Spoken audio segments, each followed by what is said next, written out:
Halo, sebentar lagi nih Anda bakal terjun langsung ke pengalaman kuliah kerja nyata atau KKN ya. Ini momen penting loh dalam studi Anda. Betul banget. Nah, biar persiapannya lebih mantep, kita mau bahas bareng nih satu materi yang menurut saya berharga banget ini. Dari Profesor Dr. Insinyur Ahmad Humam Hamid, MA, dari LPPM Universitas Siah Kuala. Profesor Humam Hamid. Judulnya, Sosiologi Aceh. Masyarakat Gampong, Konteks, Dinamika, dan Potensi Kolaborasi.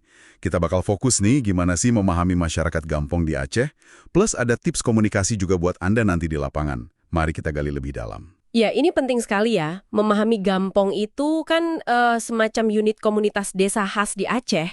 Itu bukan cuma soal tahu lokasinya di mana. Bukan sekedar alamat ya. Ada sejarahnya, interaksinya unik. Nah, buat Anda nih yang mau KKN, pemahaman ini tuh bukan teori aja. Tapi ini kunci. Kunci biar bisa diterima warga, biar bisa kasih kontribusi yang pas, dan ya tentu aja, biar KKN-nya sukses. Sumber ini memang disiapin buat mahasiswa kayak Anda. Menarik banget itu. Penekanan di Gampong sebagai sistem sosial hidup.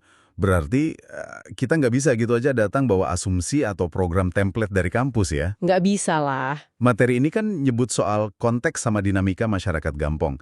Bisa dijelasin dikit nggak maksudnya konteks di sini apa sih? Dan kenapa itu penting banget buat mahasiswa KKN? Oke, jadi konteks itu simpelnya latar belakang Gampong itu sendiri. Latar belakangnya ya? Iya, Profesor Humam Hamid mungkin ngasih contoh gimana misalnya sejarah lokal kayak pengalaman konflik dulu atau mungkin bencana alam. Itu bisa banget mempengaruhi cara pandang warga sekarang, tingkat kepercayaan mereka, prioritas mereka, gitu. Oh, oke. Atau konteks adat istiadat yang mungkin masih kuat banget dipegang. Nah, kalau kita abai sama konteks ini, program KKN kita, sebagus apapun niatnya, bisa jadi kurang nyambung atau malah ditolak warga. Wah, bisa gitu ya? Iya, jadi langkah pertama banget sebelum mikirin program, coba pahami dulu konteks unik Gampong tujuan Anda itu gimana. Oke, oke. Jadi konteks itu kayak fondasinya ya, buat kita paham. Terus gimana dengan dinamika? Kedengarannya kayak sesuatu yang gerak terus, berubah gitu. Betul. Apa contoh konkretnya dinamika Gampong yang perlu kita perhatiin sebagai mahasiswa KKN menurut materi ini? Nah, tepat sekali. Dinamika itu lebih ke gimana sih interaksi sama, katakanlah, kekuasaan, berjalan sehari-hari di Gampong itu. Interaksi dan kekuasaannya? Iya, Profesor Umam Hamid bisa jadi nunjukin soal siapa sih sebenarnya yang ambil keputusan penting. Apa semua lewat jalur formal aja, lewat kocik kepala desa itu, atau rapat di Munasah, balai desa atau surau? Biasanya kan gitu ya formalnya. Nah, tapi jangan-jangan keputusan penting itu justru banyak lahir dari obrolan santai, informal, mungkin di warung kopi gitu, antara tokoh-tokoh yang punya pengaruh. Padahal mungkin mereka nggak punya jabatan resmi. Oh, ada pemain di belakang layar gitu ya? Bisa jadi, mengenali peta kekuasaan informal ini, alur komunikasi yang nggak resmi ini, itu bagian dari memahami dinamika. Krusial banget ini, biar Anda tahu siapa yang perlu diajak ngobrol, gimana cara mendekatinya yang pas. Wah, ini penting banget sih infonya.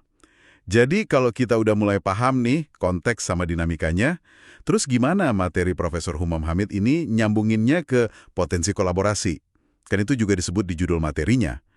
KKN kan intinya emang kolaborasi ya. Nah, persis. Disinilah pemahaman tadi jadi praktis banget. Gimana tuh? Profesor Humam Hamid kemungkinan besar jelasin, kalau kita udah paham konteks dan dinamika Gampong, baru deh kita bisa lihat celahnya atau pintu masuknya gitu, buat bikin kolaborasi yang benar-benar efektif dan harapannya berkelanjutan. Oke, Anda jadi bisa tahu, oh kebutuhan warga yang sebenarnya tuh ini. Itu dari konteksnya. Terus Anda juga jadi tahu siapa tokoh atau kelompok yang paling pas buat diajak kerja bareng. Itu dari dinamikanya. Jadi lebih tepat sasaran ya? Iya, kolaborasi yang lahir dari pemahaman mendalam kayak ini bakal lebih membumi, lebih pas, dan potensinya buat ngasih dampak juga lebih gede. Jauh beda lah sama sekedar ngejalanin program dari atas gitu aja. Berarti emang kuncinya ada di pemahaman lokal itu ya, buat bangun jembatan kolaborasi? Materi ini kan juga nyebut tips komunikasi KKN. Boleh dong dibagi 1 atau 2 tips praktis dari Profesor Humam Hamid yang bisa langsung diterapin mahasiswa gitu di lapangan? Oke, salah satu yang sering banget ditekankan di materi kayak gini, itu soal etika komunikasi awal, waktu pertama datang. Etika awal ya? Iya, misalnya Profesor Humam Hamid mungkin saranin pentingnya kulonuwun lah istilahnya, atau permisi secara berjenjang. Maksudnya gimana tuh? Berjenjang? Artinya, sebelum Anda deketin kelompok pemuda, ibu-ibu PKK, atau warga biasa gitu, sangat disarankan buat pertama-tama itu memperkenalkan diri dan tujuan KKN Anda ke aparat gampong yang resmi, terutama Kouchik. Oh, ke kepala desanya dulu ya? Betul. Menghargai struktur formal yang ada itu kunci buat buka pintu komunikasi selanjutnya. Sekaligus nunjukin itikat baik Anda kan? Tips lain mungkin soal bahasa, kapan sebaiknya pakai bahasa Indonesia, kapan mungkin bisa coba pakai istilah lokal sedikit-sedikit, kalau memang memungkinkan ya, sebagai bentuk penghargaan juga. Wah, tips yang sangat konkret dan berguna banget ini. Jadi, kalau kita coba rangkum nih ya, bekal utama dari paparan Profesor Humam Hamid buat Anda yang mau KKN itu intinya, luangkan waktu di awal, benar-benar buat ngebaca gampong tempat Anda tugas. Iya, investasikan waktu di situ. Pahami konteks sosial budayanya, kenali gimana dinamika interaksi dan kekuasaannya berjalan di dalam situ. Nah, pemahaman mendalam itu nanti dipakai sebagai dasar buat bangun komunikasi yang santun, yang efektif. Supaya apa? Supaya kebuka jalan buat kolaborasi yang saling menguntungkan, buat masyarakatnya untung, buat pengalaman belajar Anda juga jadi kaya banget. Betul sekali. Nah, sebagai pemikiran penutup nih, buat Anda bawa ke lapangan nanti. Coba renungkan ini deh. Apa tuh?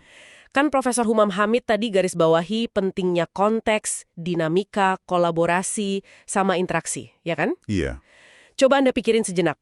Dari semua aspek gampong tujuan KKN Anda nanti, ada nggak sih satu aspek spesifik, mungkin soal mata pencaharian utamanya, atau tradisi uniknya, atau mungkin ada isu sosial tertentu yang paling pengen Anda pahami lebih dalam di minggu-minggu pertama?